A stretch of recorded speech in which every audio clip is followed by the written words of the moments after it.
It is amazing. It is hilarious. I mean, we're literally getting angry and like also just laughing hysterically right when we're about to, you know, make it into the incinerator and get our points. It's just so fun. I mean, you could be a toilet. You know, you want to be anything. You want to be a pink flamingo, a bus. Go for it. Go for it. Just go for it. Yeah, we've had some fun games of Prop Hunt that we played, but now live in the gameplay for free. Prop Hunt, different than the competitive settings. Obviously, Arena, it's been talked about, Ninja. This is the most played and qualified tournament ever in the history of gaming. 40 million competitors, down to the top 200. To be exact, 178 because of the double qualified players. Right. And that is, you can't even put in like your head just how insane those numbers are. I think it's just important to show and let everyone know that that continues to change the game. Making these qualifiers online, it just allowed so many of these kids to be here today because they've been able to play, you know, from the comfort and safety of their home instead of traveling across the world just to qualify. Yeah. So I think this is one of the first times we've seen something like this, qualifying like this. I'm just excited to watch these kids dominate the next freaking 4 hours, 6 hours. I'm ready to stay here all night. Okay, I'm down to stay for the arena is as well. When you talk about LAN events, right, you have so much competitive experience. You've been to so many across different games and genres. The one thing that stands out to me, though, it will never feel the exact same as it does as playing at home. So for these guys, what are some tips that you can share or you think that they should kind of take into account as they're playing maybe on LAN for the first time? Well, what I always tell people when they're saying, you know, hey, going to a tournament, any advice, right? You know, it's to do exactly what you do at home, right? If you wear socks and you wear shoes at home, what do you do? If you don't wear any socks at all, or you wear sandals, you wear that. If you wear nothing but sweats and PJs when you're gaming and practicing, that's exactly what you should be wearing right now when you're competing, right? Yep. Don't try to change anything up. Drink what you normally drink before the games, water, energy drinks, whatever the case may be, or, you know, eat what you're gonna eat. Do not change anything up. It's very important to get in that mental state of what you do and how you've been practicing the entire time at home. I've even heard of stuff as far as like don't change like it normally is now. Again, we talk about how there's $30 million on the line of the Fortnite World Cup. $40 million in prize money given away this weekend. That happened yesterday at the Creative World Cup Finals. Let's take a look.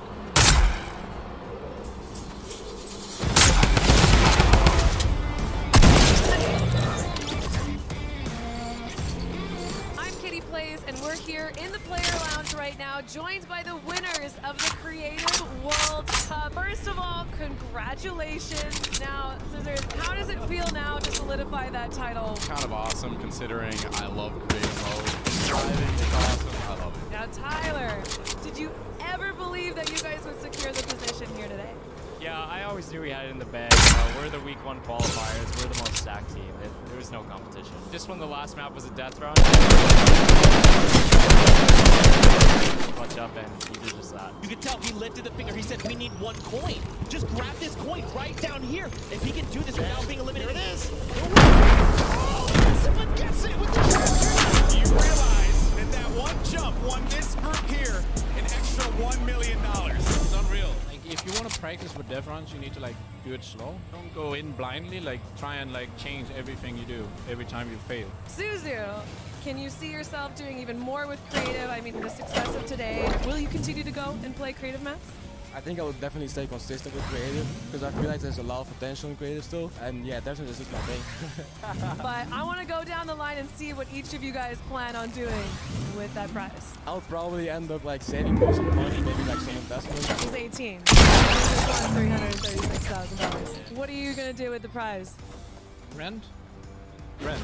Yeah, I think rent. I'm going to be responsible. I'm going to save my money. I am going to be responsible and probably just invest most of it and try and get even more money back. All right, guys. Congratulations again. Absolutely outstanding job. Thank you guys so much for tuning in, and I cannot wait to see what the future of Creative Fortnite looks like.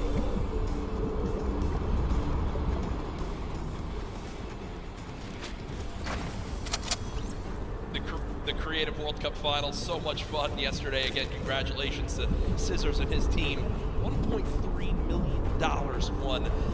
I'm going to address the elephant in the room. It's not Tim the Tabman. You didn't win that, Tyler. Correct. What exactly happened here? That's correct. No, we got 4th place, but you know, the crew that I picked out, man, Pal, Taco, Paz, just a good bunch of kids, man. I mean, I think, and I also got to meet a lot of the creators, as well as a lot of the maps, and just a lot lot of passion for these guys, and you know, I was really happy that I was able to not even meet together as a unit. We pulled in, you know, 300 or 295,000 as a team. I mean, little whips, man. You know, we were just killing it, little ice creams. But that event was so incredible, and it's just another thing that kind of came out of nowhere again. That Epic changed the game. This creative, you know, it kind of popped out of nowhere. All the people, so many people. There were hundreds of people here because of creative. Yeah. And again, I know I talked to Scissors about it too. He can't believe just how far it's gone from his original runs he made to now. It kind of inspired one of the 3 maps yesterday for you. What was your favorite? Was it kind of the prop hunt mode? Was it the run? Junkyard Juice, bro. Okay. Hands down, Junkyard Juice is the most fun game I've ever played. I mean, if you're gonna go in with a crew of like 32 people, you muster up a crew of 32 people. Like, I want this to be a playlist where I can just go and play Junkyard Juice, and it just fills with 32 people. It's so much fun, man. How about that? What about, should we get the whole squad together or not? I'm down with. Oh, we totally should. We should get a massive content creation squad and just go into that. It'd be the most funny thing in the world. I mean, there's nothing greater than your little teddy bear just walking around, like, trying to make it in. It's amazing, man. Hey, listen, it's all fun and games here. Obviously, the theme of this weekend. Things going on outside of the fan festival. There's also the Battle Pass redemption. Everyone here has got tickets, has the commemorative tickets. So many things to look back on and remember these moments. For a lot of people here, whether or the individuals and fans who traveled, it's their first time to New York City, such a legendary, iconic place to have this major event. You see again the crowd continuing to fill on in, just getting some final things set up for the games. We can get it all launched for you, but trust me, we're all eagerly awaiting the start as well. So many organizations represented throughout the weekend, and I have just received the word that we want, Ninja. The game is ready to go. I'm ready. The first Vic Roy, man. Who's it gonna be, guys? All right, I want you guys to scream out your favorite duos right now, man. Let's make some noise. Who do you think's gonna win today? Scream it, make it. I want to hear. Mongrel, Mitro. Here we go, ladies and gentlemen. The Fortnite World Cup Finals duo competition begins right now. This is going to be intense. I mean, there's nothing more, honestly, nerve-wracking than the initial launch. Off the bus, man. You're flying. Someone's going to die. Someone's going to be eliminated. Who's going to be the first one? Yep. You don't want to be the first one knocked out in the World Cup. I mean, literally, I knocked him like, you know, it's the first game in the World Cup, which is amazing. He came on the back down. I don't want to be the first person knocking this. No, for sure. As now we immediately hop on board with my pick to dominate today, Benji Fishy and Mr. Savage, and they're heading right towards Happy Hamlet, a place they've called home so many times, and this is contested. It's already contested. You're flying on into here, Ninja. The early game's so key, and already Benji Fishy trying to put shots down range with that revolver, but area is contested. You see they're kind of split from each other right now. What are their comms like in this exact moment? I mean, I think right now they're just going to be trying to hear exactly where these guys are, footsteps, any type of information they can pass off to one another is going to be very important. They've been practicing this landing. I'm pretty sure I watched these guys play literally every week because they're from EU, so they were before NA qualifiers.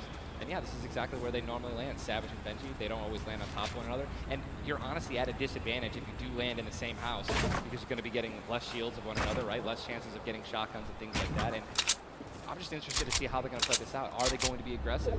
Are they going to back down?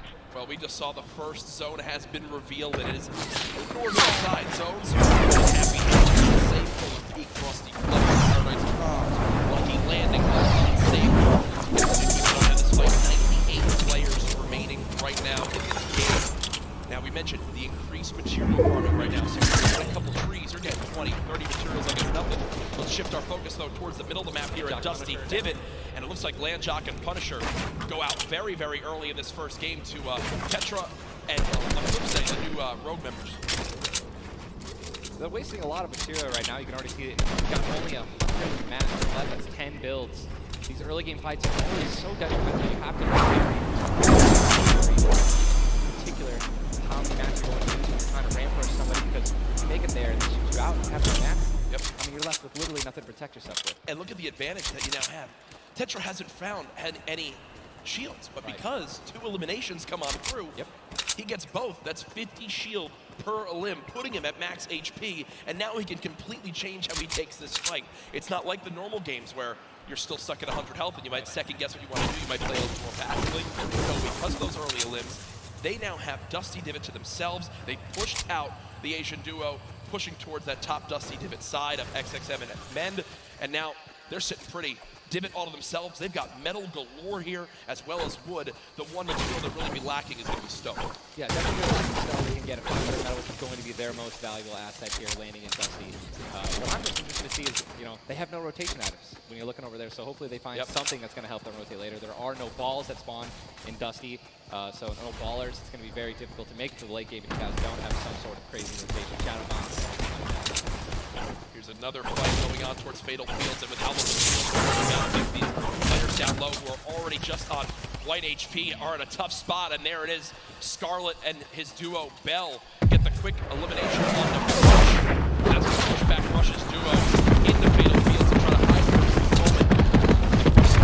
So much stone in Fatal Fields. I mean, Fatal Fields is a underrated landing spot. I think you can get everything at Fatal Fields. You definitely get wood and brick very quickly, and there's definitely some metal that you can gather around. You know, there's a bunch of cars, things like that, some crackers there in the sticks. But listen, man, I'm really curious as to why they're not pushing.